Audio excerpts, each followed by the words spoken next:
roughly speaking, there are two modes of inquiry into the most important questions we can ask about ourselves.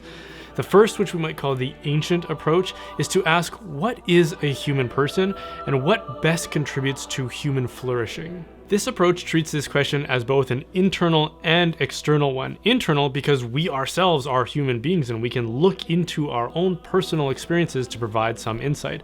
But also external because there are human beings external to myself who can add additional perspective, far more perspective than only one person can. The second approach, which we might call the more modern approach, asks what brings the fulfillment of the self? What will bring me satisfaction?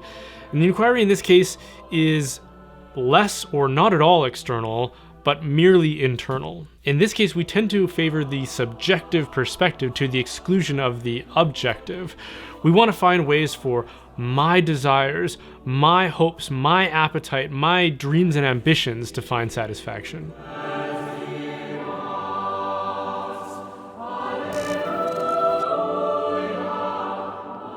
And in my mind, there's a simple way of contrasting these two approaches.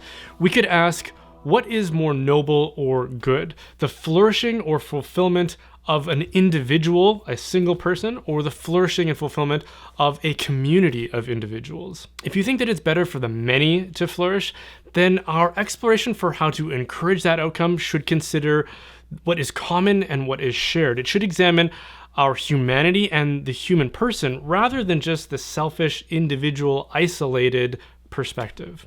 But the modern world frames this question as something very personal. We say things like, you do you, and to each his own, and you speak your truth.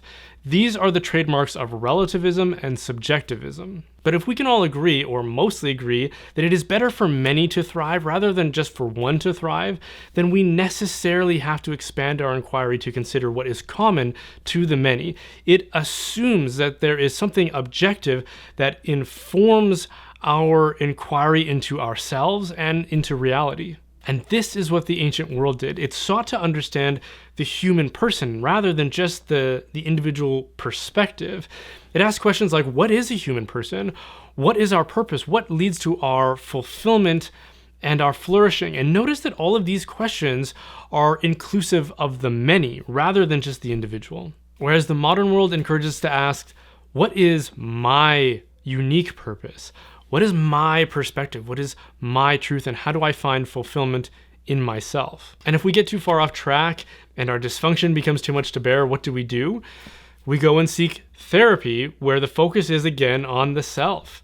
We spend hours talking about ourselves, not ethics or spiritual fulfillment or anything objective or external, only internal and subjective. Instead of obsessing over these selfish preoccupations, the ancients tried to diagnose what the human person is and what prescriptions are necessary for its happiness, because this will help establish moral principles that apply to all of us in our shared humanity. And in that inquiry, they notice some aspects of our humanity that are worth paying attention to, one of which is our passions, of which a focal point is the concept of eros. Eros describes our passions or our desires for what can be acquired from another person. This is where we get the term erotic from.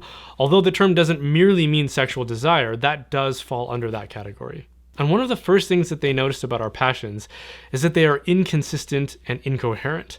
Today I might desire sweet. Tomorrow I might desire salty. Today I might desire fitness and physical activity. Tomorrow I might desire lethargy and Netflix. Today I might want to be adventurous, whereas tomorrow I might want to settle down. Today I might desire my wife, whereas tomorrow I might desire my neighbor's wife. And if a person simply gives in to every wind of passion, they will find themselves to be the embodiment of incoherency, with no lasting relationships, no lasting achievements, and no enduring direction in their life. If a person is to attain those things and the flourishing and fulfillment that we all want for ourselves, it's obvious that we need something to judge and govern between those passions. And that's where we turn to our intellect and will. Our intellect tells us what is right through reason, through experimentation, and through knowledge that has been passed down to us. And then it informs our will, which pursues the good choices that our intellect has already identified for us. For example, my intellect and my reason tells me that a beard, an impressive beard, will make me appear more fierce and intimidating to my adversaries. Therefore, I enact my will to encourage choices that will promote the flourishing and the growth of my beard. And these two powers, our intellect and our will, are what differentiates us as human beings from all other animals. All animals have an appetite, but only some can judge between them to decide which are good and which should be followed and which should be suppressed. A person who refuses to exercise their intellect and their will, or who forfeits their will to their appetites, is someone who will become ruled by their appetites. They're someone who will become nothing more than a walking appetite. And this is what we recognize as addiction. Addiction is what happens when someone fails to govern their passions, such that their intellect and their will are dominated by their appetite. That appetite becomes the singular focus of their life, so that everything else is diminished by it. Their relationships, their abilities, their money, resources, and time all become subservient to that appetite. And thankfully, even in the modern age, we recognize that we ought to govern our passions to some degree. Like with nutrition, we recognize that there are good patterns and habits of nutrition that are better than other ones, and that we ought to make good nutritional choices rather than just consuming whatever we happen to desire. We recognize that some days we may just want to stay home and be lazy and watch Netflix, but that we ought to focus on our studies or go to work.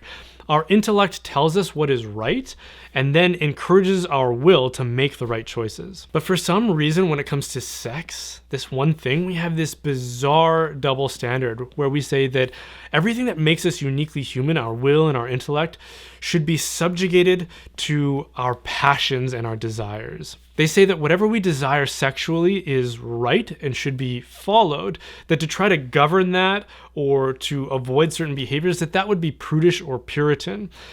Look at like sex ed curriculums, for example. They never talk about governing our sexual appetite. They ridicule abstinence on such grounds. They say it just doesn't work. But all abstinence is the recognition that we should avoid certain behaviors, and we recognize this necessity in all other aspects of life. Nobody would ever say that we shouldn't teach people to avoid unhealthy food because abstinence doesn't work. Not only are we told that our passions should guide and direct our sexual choices, but some will take it a step further and say that our very sense of identity and community are derived from what happens to amuse us in common. So if you get turned on by certain things, that's your identity. And the people who similarly get turned on by those things, that's your community. So be sure to vote accordingly. But our sense of identity and community should show a greater, expanded appreciation of what it means to be a human being, which is to include our passions, our intellect, and our will, not just our passions. That's dehumanizing. So if you can appreciate that as we explore these questions about what contributes to human flourishing, we should look at that from the vantage point of humanity, of what is the human person, rather than just the subjective individual. And as we do so, we discover that one of the things that is shared between us is our passions. But if we hold up our passions as the guide for our behavior, then we know that we will fall prey to incoherent paths and addiction. So we must recognize, therefore, that we have to govern our passions with our reason and will. And from that, we should understand that our sexual choices should also fall under that jurisdiction of reason and will, and not merely just the desires that pull us in incoherent directions. Or in other words, we shouldn't forfeit our choices to the whim of our passions, lest we forfeit the very thing that makes us uniquely human. Hey, thanks for watching that. If you enjoyed it, then be sure to like and subscribe for more. And if you want to support the making of content like this, then please consider joining my online community, The Reinforcements. It's kind of like Patreon, but instead of being beholden to a big tech company, it's a website I built entirely myself, so there's no risk of us being censored or shut down or anything like that. There are hundreds of people who have already signed up, and our mission is to renew and reinforce the church. So if that's you, then come check it out. As an added bonus for certain tiers, I will also send you a gift box from Glory and Shine, which is a Catholic, family-owned and operated company. They make bath and body products. They're actually their beard balm I'm supporting, or I'm sporting right now. I'm not just a spokesperson, I'm actually a customer. So even if you don't join the Reinforcements, maybe check them out anyways. Glory and Shine, they're an amazing company.